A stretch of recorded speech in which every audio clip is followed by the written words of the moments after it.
Hello, everyone, and welcome back to the Feel It to Heal It podcast. I hope you all are having a beautiful, lovely day.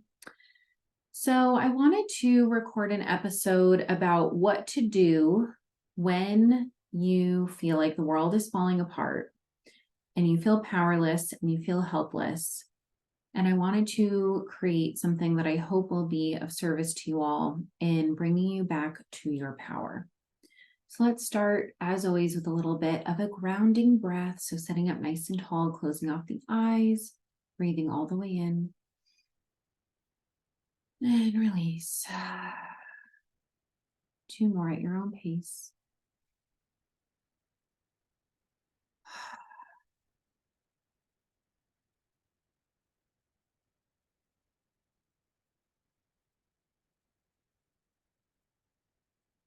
And when you're ready, you can come back to the present moment, just noticing how you feel, how your breath feels, how your body is feeling. So I was inspired to create this podcast because there is so much happening in the world right now, as there always is. This world is a highly traumatic place to live in, which is why my mission is to help heal the collective, heal the world, and shift into creating a new earth, one that is not living through trauma and closed hearts and hatred and violence and awful, atrocious things, but to create a world where everyone feels safe to actually stay connected to their most authentic power. So, as we know, right now there is a current genocide happening in Israel and Palestine, and this isn't anything new, and yet there are new things happening, as we know. And so I want to talk to you just in full transparency about how I move through things like this, because I think it can be helpful, as we know that these are things that can often disconnect us from our power and make us feel just completely hopeless and get sucked into a dark hole and rabbit hole and not know what to do or how to help or how to just play our part in our role in helping heal this world.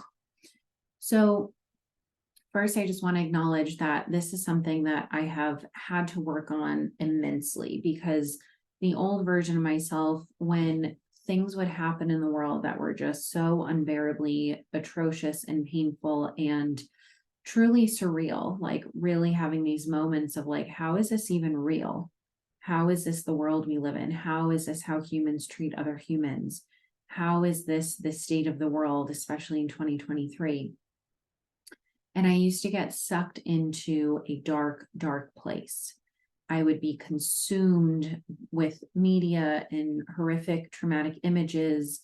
I would get into this very frenetic energy state where I was just constantly trying to fix it. I was, calling representatives. I was going to protests. I would donate. I would constantly talk about on social media. I would just go into this survival mode place of I need to do my part to fix it and end it now, because it was just unbearably painful to accept that this is the world that we're living in. And it would leave me feeling really helpless. It would leave me feeling really depressed, really sad, really just in a dark place, like unable to show up with my gifts and my light. And it would just perpetuate this deep fear that I think all of us can relate to feeling when the world doesn't feel like a safe place. Now, what I have done to shift how I relate to these things is really focusing on the only thing that I can focus on, which is what is in my power. And so if you think about what's in our power, we have 2 different pathways. We have one, the energetics of what's in our power in terms of what energetic vibration can we deliver to the world to help heal the world. And 2, we have logistics, action items. So I'm going to start with the energetics, because I think that it's not that one is more important than the other, but I think the energetic piece is a piece that we often can forget about when we are in the survival mode place. So when we think about energetics, we think about every single human on this earth has what's called an energetic vibration. So that energetic vibration emits into the world, into your relationships, your conversations. And think about when you've met someone and before they've even said a word, you can feel their energy. You can feel if someone has just like some dark, heavy energy. You can feel if someone has this lightness to them, this weightedness, this lightness. You can just feel it without even words being exchanged. And that is an energetic vibration. I think in spiritual teachings, it's that you can sense and feel someone's energetic vibration from about 7 feet from you. Don't quote me on that, but that's what I heard. And when we think about taking care of our energetic vibration, what does that actually look like? It is taking care of ourselves, which sounds so simple, but it actually can be the hardest thing that we have to do. And the more we do it, the less hard it feels because it just becomes our new norm.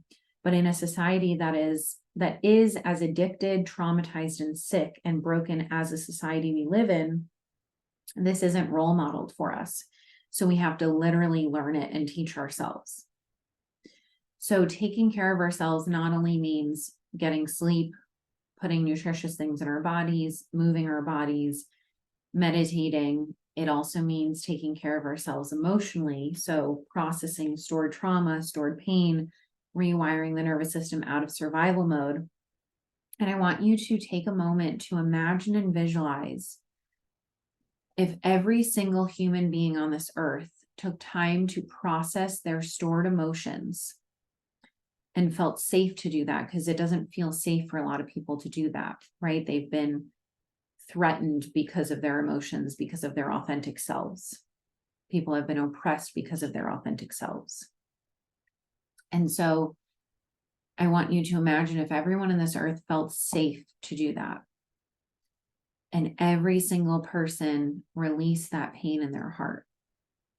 They tended to it. They were empathically witnessed with it. What kind of world would we live in? Because what's happening right now and what has always happened in our society and in our world with wars and genocides and horrific, atrocious hate crimes and things happening, it's the epitome of traumatized people perpetuating trauma. So the expression hurt people, heals people, heal people, joyful people spread joy to people, sad people spread sadness to people. I mean, it's not quite as simple as that, but the idea is that hurt people hurt people. And so if you think about this really logically, you would think about the fact that for a group of people that have been so oppressed, for them to then do the same thing to the other, what they perceive as the other, is actually really hypocritical, right? Because if they've been treated this way and they're hurt about it as they should be, and they're angry about it as they should be, to then go and do the same thing says a lot about where those people stand. It says a lot about how powerless they feel, that they think the only option is to hurt others the way that they've been hurt.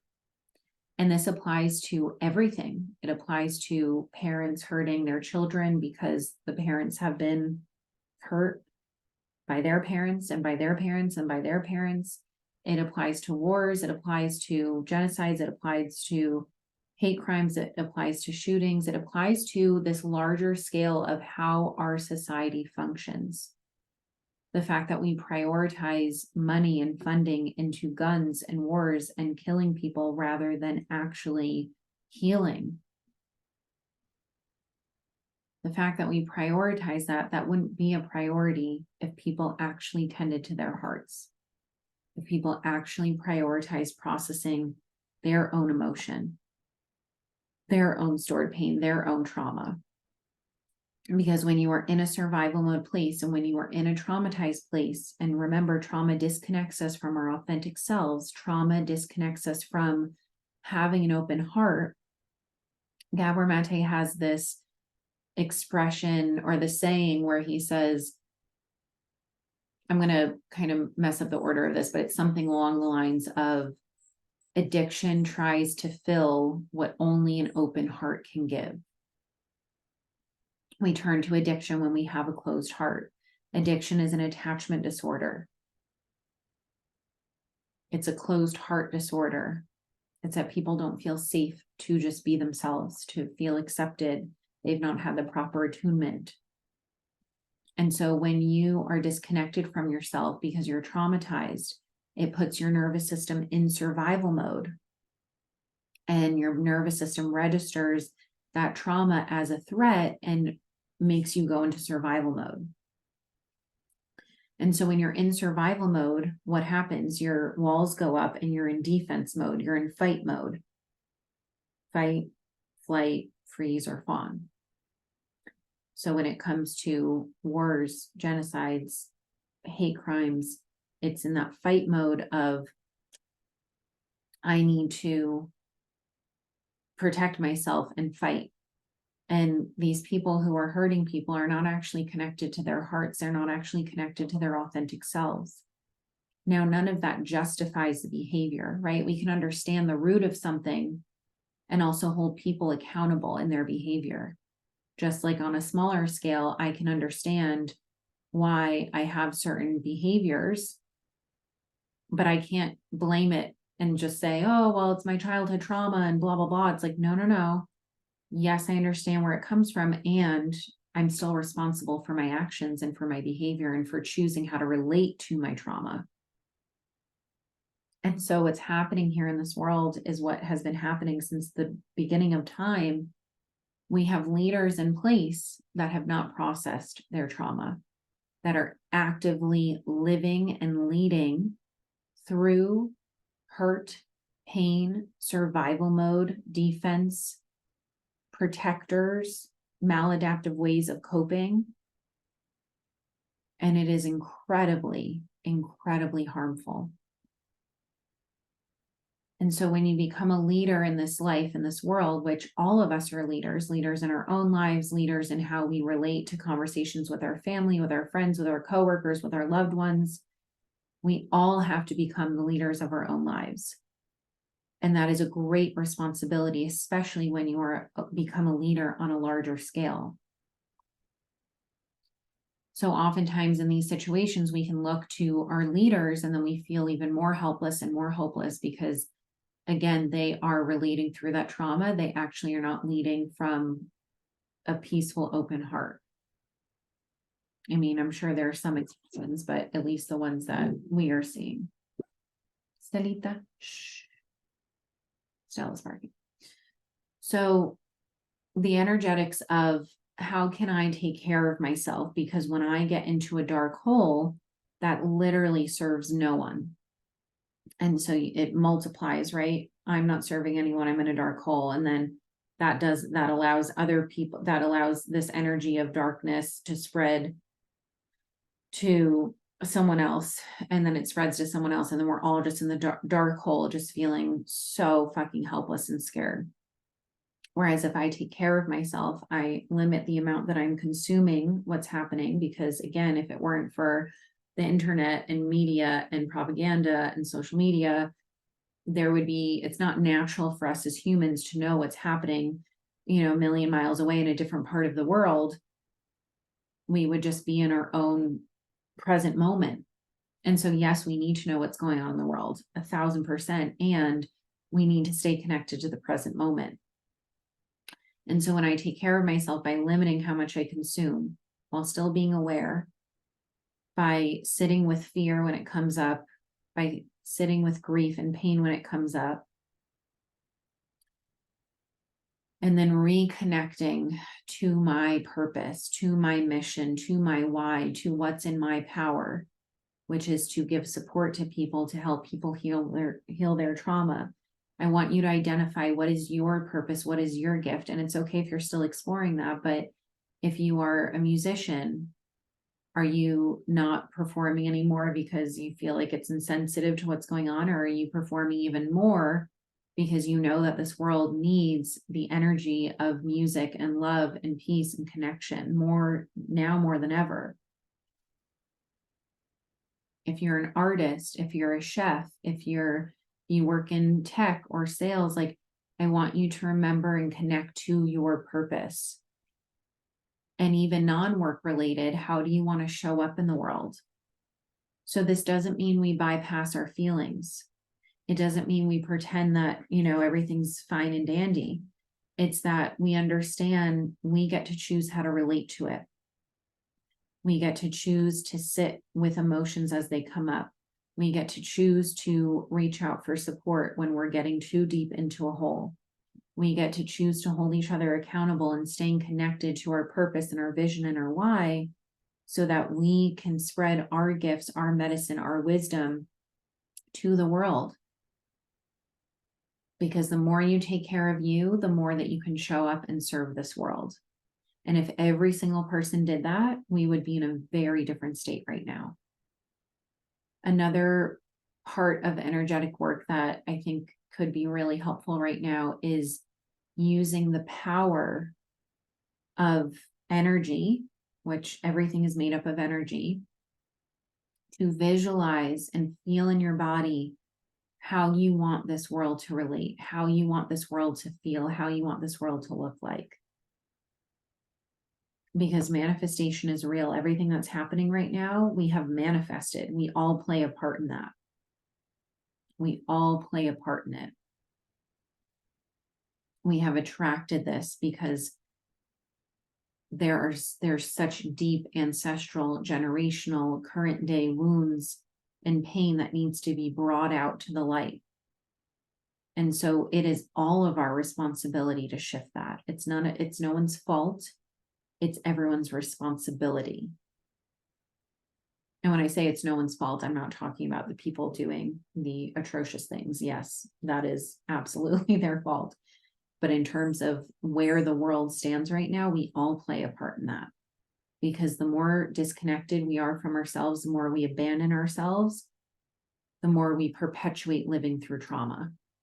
And so every moment that I chose every moment that I chose my protector or my addictive behavior over sitting with the pain or the root underneath that, I perpetuated trauma. Every time I chose to abandon myself for an anxious attachment connection, I perpetuated trauma. Right? Every time that I chose to spend money in a way that was out of scarcity and anxious attachment and grasping and not actually grounded, I perpetuated my money wounds. Which, if you think big picture, if I fast forward in the future where my money wounds are fully healed and I have an abundance of money in this world, money gives you more capability and more power to make the changes that you wish to see. So every moment that you're choosing to avoid your money issues, you're perpetuating trauma. So you're choosing trauma or healing, protectors or open heart. You're always choosing. Now, a lot of this is unconscious, especially if you have not done this healing work with me yet. And so, of course, we're going to give ourselves some grace and space and understanding and be gentle with ourselves. And we have to hold ourselves radically accountable that if we want to change this world, which I know I sure do, and I'm sure if you're listening to this and if you clicked play today that you do too, we have to take responsibility for our healing and make it the most important thing that we can ever do. I have a lot of people that have this misconception that because I do this professionally, because I'm a therapist, because I'm a healer, because this is what I've done, my soul has done for lifetimes and lifetimes, that it makes sense why I would invest more into my healing or I would spend more time on my healing. But the difference is that it's not like, oh, if I'm an architect, of course it makes sense I spend more time studying buildings. Like, this isn't this side one-off separated category. This is human. This is everyone needs to do this. No one is exempt from this healing work. It's not a luxury. It's literally the way of shifting this world. And we all have a responsibility to do that collectively. And so, yes, do I study this for a living? Do I get paid to help people heal? Is this my specific purpose and mission? And yours might look differently. Absolutely. And that's okay. But the difference with this is that every single human has a nervous system. Every single human has shit that they project on other people that perpetuate trauma. And every single person who's human, who has a nervous system, who has wounding, has the responsibility of healing that, and has the responsibility of what that does to the world when they choose to ignore it, run away from it, avoid it, distract from it, and not heal it. And your mind is going to come up with a million excuses. Well, I don't have time. I don't have money. I don't have this. I don't care. All I care about is you meet yourself where you're at. So if you're broke as fuck, you don't have $1 in your bank, meditate for free for 3 minutes a day. YouTube for free, a chant 2 minutes a day. We have so much available for us. We have so much available to us for free. We can't use money as an excuse anymore. We can't use time as an excuse. There are no excuses. If we want this shit to stop, it starts with us. It starts with us, each and every one of us taking care of ourselves, nourishing ourselves, prioritizing ourselves, increasing our energetic vibration, allowing that healing to domino effect to everyone that you come into contact with, visualizing, because you are so fucking powerful, visualizing what you want this world to look like. The amount of times that I visualize something happening and then it happens, and I'm honing in more of those powers, like we are so fucking powerful, but the society has not taught us that. In fact, it has done a brilliant job of disconnecting us from our power. And you have to think about why that is, how that serves society as opposed to actually all of us being in our power. And in full transparency, there's always a little fear that comes up in talking about this, right? Because society doesn't want us to be connected to our power. And the people that speak up about this are usually the ones that are villainized, that are scrutinized, that have been killed, that, but we have to do what's in our power. I can't control any of that. All I can control is what's in my power, and what's in my power is to use my voice to remind you to come back into your power. Because the hours that you're spending scrolling on social media, watching these horrific things happen, and then you feel helpless and sad and just puts you in the survival mode and perpetuates fear and perpetuates trauma, it's not actually serving you or anyone. So let's talk about action items, inspired action. So when you get your energy in a grounded place after maybe moving through some fear, some anger, through some sadness, some disgust. I have been absolutely disgusted with what's happening. I have been disgusted since literally the day my soul was born, at how we relate to each other as humans. This isn't anything new. This is just more disgust added to the disgust.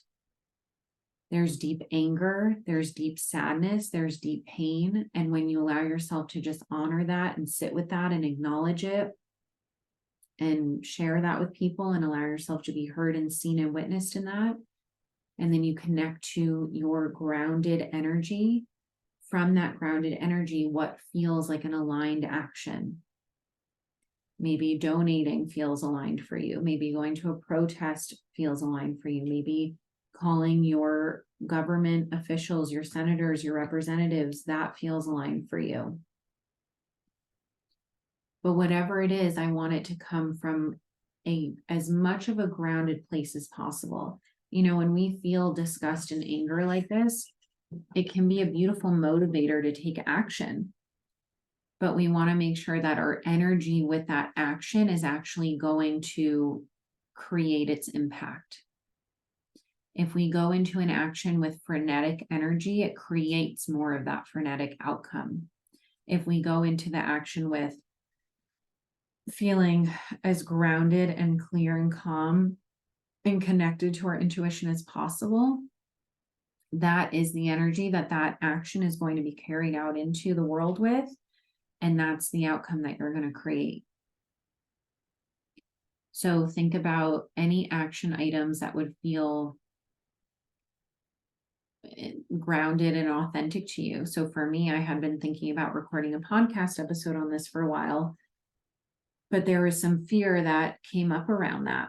And I had to sit with, why does this feel heavy? Why does this feel scary? Yeah, I think for me, there was even fear around just speaking about the fact that I am Jewish and that, I was raised, culturally, I was raised kind of half and half. My dad's side of the family was Catholic. My mom's side was Jewish, but I was raised Jewish. I had a bat mitzvah, and there was fear of even just saying that out loud because of what's going on in the world. But I know that if I allow that fear to stop me from using my voice and actually speaking my truth and sharing what I believe to be helpful, that's actually just giving away my power to the people that are doing all this harmful thing, all the harm, right? Like, we can't outsource our power to that, because then they win. And another thing I want to speak to is that you don't have to be Jewish, you don't have to be Muslim, you don't have to be Arab, you don't have to be Palestinian, you don't have to be any one of these backgrounds or cultures to just be human, right? Be human and give a shit and do what's in your power. Because we can use that as an excuse on either end, right? We can use like, oh, well, I'm Jewish, so I have every right to be angry about that. It's like, sure, yes, validate your feelings, but we don't need to attach on to suffering to create more suffering. We have to honor the pain. We have to acknowledge the pain. But then we have to just connect to, we are all human. And what is happening right now in this moment, in this world, is that Gabor Mate really, really summarized this beautifully. He said that in order to come together and, what I'm visualizing every day, which would be having a ceasefire, putting an end to all of this, and actually creating a lot of change, he said we have to really take time to understand what we view as the other.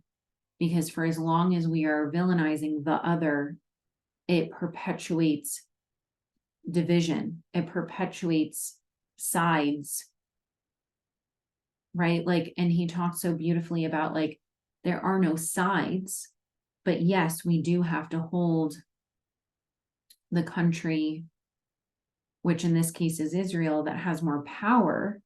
We have to hold them accountable, absolutely. But at the end of the day, the fact that there's even a discussion about sides or about, well, this person has a right. No, like, none of it is justifiable on either side. There are no sides. There's humans hurting other humans. And yes, of course, we have to look at, well, if one government and country has way more power than the other, then yes, they should be the one responsible, just like a parent and a child. Parent and child are both humans, but the parent has the responsibility to take care of the child. Absolutely. So I'm not saying that, but what I am saying is that we have to look at, when we continue to stay divided, what's actually happening here is a rejection of self. When you hate or judge someone else, you are rejecting parts of your own self, because we are all mirrors for each other. So when you are siding with one team, when you are siding with one group, and you are not understanding the other, or understanding that we are literally all one, we are all human, we all come from the same God, the same universe, the same source, we all are just human. It's just perpetuating this narrative of, I am rejecting these people, which in reality actually means that you're rejecting yourself. And it goes back to what I said at the beginning of hurt people, hurting people, traumatized people, perpetuating trauma and traumatizing other people. This is what I talk about every single day. Like when you have children, it is your responsibility to heal your trauma and process your shit so you don't perpetuate that cycle onto your child's generation. It's what I talk about of me being the cycle breaker of my family. And if you're listening to this, you're probably the cycle breaker of your family. It's you stopping the cycle of trauma so that you don't put that on to the next generation, the next generation, the next generation. It's the same exact thing at a larger scale. A group of traumatized people being traumatized and then feeling like their only option is to then traumatize other people, which then makes those people feel like their only option is to traumatize people, which then makes them feel like their only option is to traumatize people. And we see that it just continues on and on and on and on and on with no actual solution.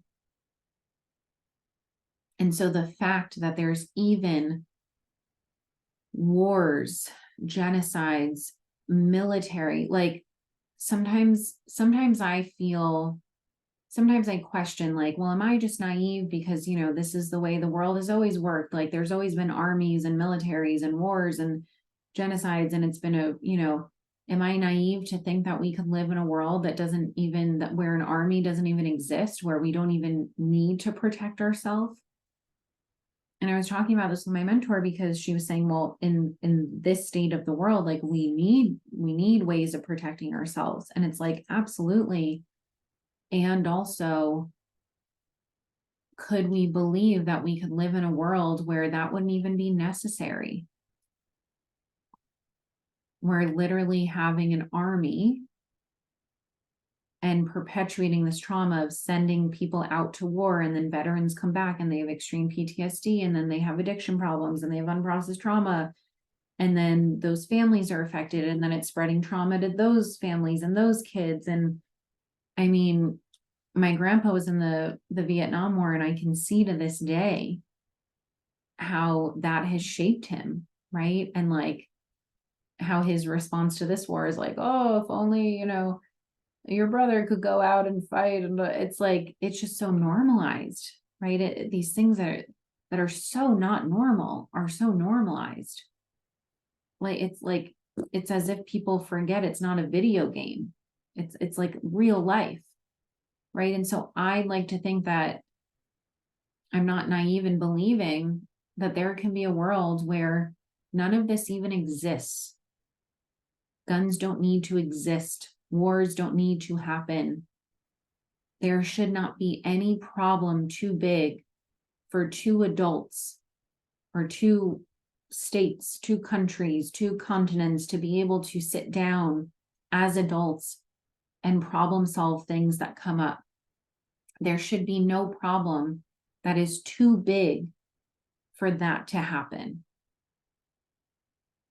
where problems can't be solved through words, through money, energy exchanges. Money is a tool, right? So that's what we have it for.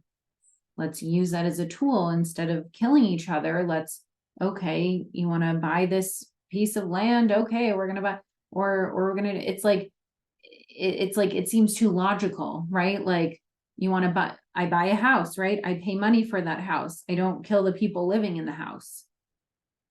There are other alternatives, and money is just one example, but the fact that we live in a world where our leaders can't just sit down and have a conversation like two adults, and they think that the only option is killing, it truly boggles my mind. It truly doesn't even feel real sometimes. I'm like, how is that the solution? It's not. And so I like to pour all of my energy into visualizing and believing that we can create a new world.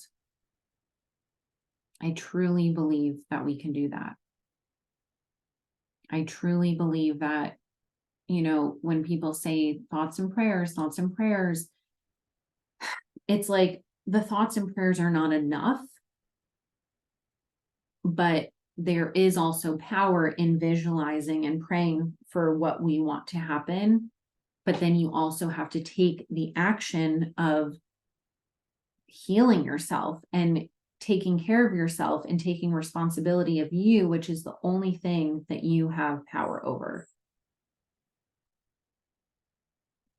And so for me, my inspired action is to educate myself without spending too much time and energy getting sucked into it.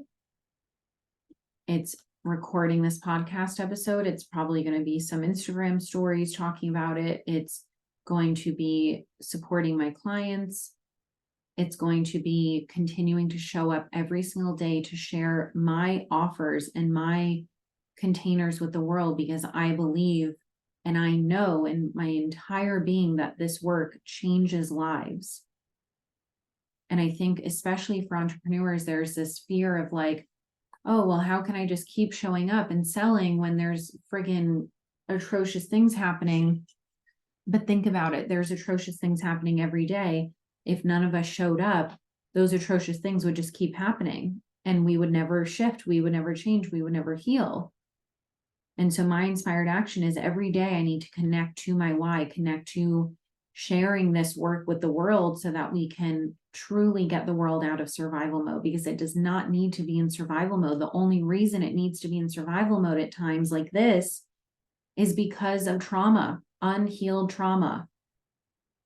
If everyone did the work of processing their trauma, healing their heart, healing their body, processing the stored pain out of their body, and actually connecting to their authentic self, to their personal power, and we empowered people, and every single human did that, there would be no wars.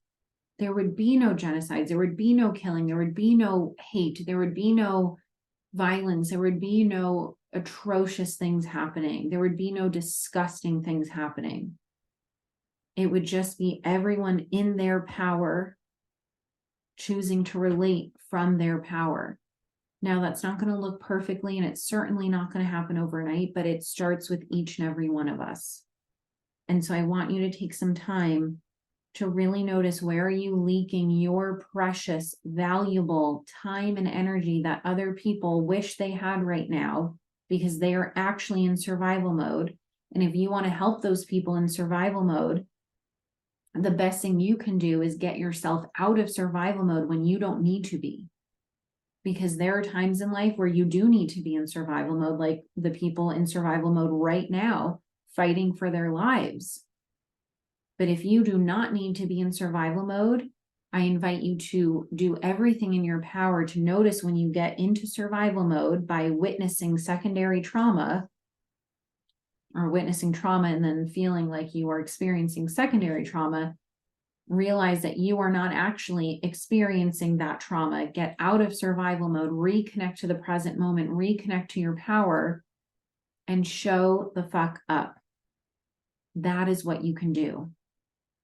Use your voice, use your gifts, use your light, use your authentic personal power. Visualize what you want this world to look like. Be so intentional with how much you consume and how that changes your energy and how it makes your emotional well-being and your mental health feel, and take responsibility for that. And then choose, how do I want to relate to this? What's actually going to serve me and the rest of the world right now? And that is what I want you to connect home to each and every day. It doesn't mean we pretend that everything's fine and dandy. Nope. That would be very unhuman of us. We acknowledge what's happening. We don't ever forget what's happening. We don't ever become numb to what's happening. We use it to fuel us to step further into our power, to fuel us to step further into our alignment, into our purpose, connect to our why, and relate and act from that place. There's nothing more powerful and helpful than you can do than that, in my opinion. So I'd love to just take a breath to just honor that this is a really painful and heavy and scary topic to talk about. And I wanted to push myself out of my comfort zone and talk about this, because that was my inspired action. And I'd love to invite you to look at, where are you not showing up fully where you could be, that could be of service to the world right now? Where can you contribute to the peace and the love side? Because if there are any sides here, it's just, do we want peace or do we not want peace? Do we want to love each other as humans, or do we want to continue this division as humans? And I know which side I stand on. I want this world to change so desperately, because I have now in my own healing experienced what life can feel like out of survival mode. And I want each and every one of us to experience that. And I want the universe to feel confident that it doesn't need to give us the same lesson in 2024 as it has in 2023 and every single past year since the beginning of time. The universe will always give us the same lessons until we learn it, both on a micro level, meso level, and a macro level. And what we're seeing at a macro level is that we have lessons to learn. We have lessons to learn about how we want to treat each other, which again is a mirror of how are we treating ourselves. It all starts with us. The external is always a reflection of the internal. And we have the power to shift it. I truly believe that with my entire heart. And what I want to remind you of is, if you are as disgusted and as pained by what's happening in the world as I am, I want you to not use all of that as a waste. It would all have happened for absolutely nothing if no change comes out of this. But if those lives being sacrificed are happening anyway, and then God is saying, oh, okay, we're going to sacrifice these lives so that these humans can learn from this and change from this. And then it doesn't have to be a complete waste, where it doesn't have to happen again and again and again and again. It's like, how many times it's the same thing need to happen over and over and over and over again for us to learn the lesson. And the lesson is that we get to choose how we relate as human beings, that we get to choose how to relate to ourselves, which then carries over into how we relate to others. So just like any suffering or pain that we've experienced in each of our individual lives, we get to choose, am I going to allow this pain to just, or the suffering to just be a waste? Or am I going to use this and alchemize it and turn it into something powerful and transformative? Can this be the last time that something like this ever happens, because it never should have happened in the first place? And can we learn, like deeply learn the lessons that this is meant to bring us? Because if we look at everything is happening for us, the universe always gives us what we need. We have to then look at, okay, what are we meant to learn here? And Lord knows there is a lot of learning that is left if stuff like this is still happening years and years and years and years and years later. Because it shows us that all the progress that we feel like we've made in history, it's just showing up in a new form, in modern forms, right? It's like, oh, we feel like we have left slavery in the past, but there's current modern day slavery happening right now. And so it's going to keep showing up in different forms until we actually tend to the root of that, which is humans relating to each other as humans and healing generational, ancestral, present day trauma, and helping people come back to their hearts, connect home to their hearts. And remember that we are all so much more powerful than we know. So with that being said, I'm sending each of you all of the love. I know this has been an incredibly dark and heavy time. And I saw this quote on Instagram that talked about how we need to stop talking about darkness as a bad thing and embrace the darkness. Learn from the darkness. Know that when darkness comes, that means that there's opportunity for light to come after, for the breakthrough to come after. And so again, let's not waste and repeat cycles of this darkness. Let's truly use this darkness to transform, to create a new world. And that starts with each and every one of us. We cannot control anyone but ourselves. So I invite you to look at how you are taking care of you today, and how can you spread that energetic vibration that you want to carry and live throughout the world to everyone you come into contact with. And that involves tending to your heart. And just like I talk about all the time, we can feel the pain. We can allow pain to move through us without attaching onto it, without getting stuck into victimhood, and without allowing it to numb us. And so if you need support with that, that is what I'm here for, to teach you how to feel your emotions and feel what needs to be healed without attaching on, without getting stuck in, without those emotions completely consuming you. So if you are looking for support, I have 3 ways to do this healing work right now. The first is my group, Come Home to Yourself. It is for anxiously attached women who want to rewire their nervous systems and step into their personal power. My co-leader, Anna, and I have our group, Real Men Heal. This is our signature 3-month men's group healing program. We talk a lot about in our modules how men have been conditioned to repress their emotions because they have not had the safety nor the space to express their emotions. We posted something on TikTok today, and the whole response was all these men saying, you know, if I came out as gay, I would be beaten. If I expressed emotions, I would be beaten. I would, like it literally physically was not safe for them to express their authentic emotions. That is what men have had to deal with.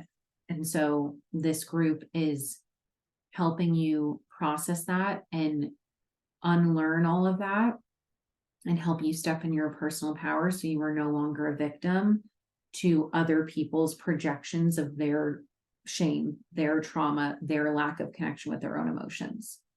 And then last but not least, my membership, Beyond Your Wildest Dreams. That is open for enrollment at any time. You can join us. We have a Facebook group. We have monthly master classes. We have Q&As. We have meditations. We have journal prompts. It is really designed to bring together a community of like-minded souls who want to prioritize their healing, their expanding, creating a life beyond their wildest dreams, and allowing magic to happen. And then I also believe that I will have a one-on-one spot opening soon, so you can also reach out to me about that. I love you all so much. I'm sending you a big hug. Stay connected to your power. Envision what you want to see in the world. Remember, you are fucking magical, powerful, and God is literally within you. You have godlike abilities and powers to change this world. And so let's fucking go. Love you all so much. See you on the next episode.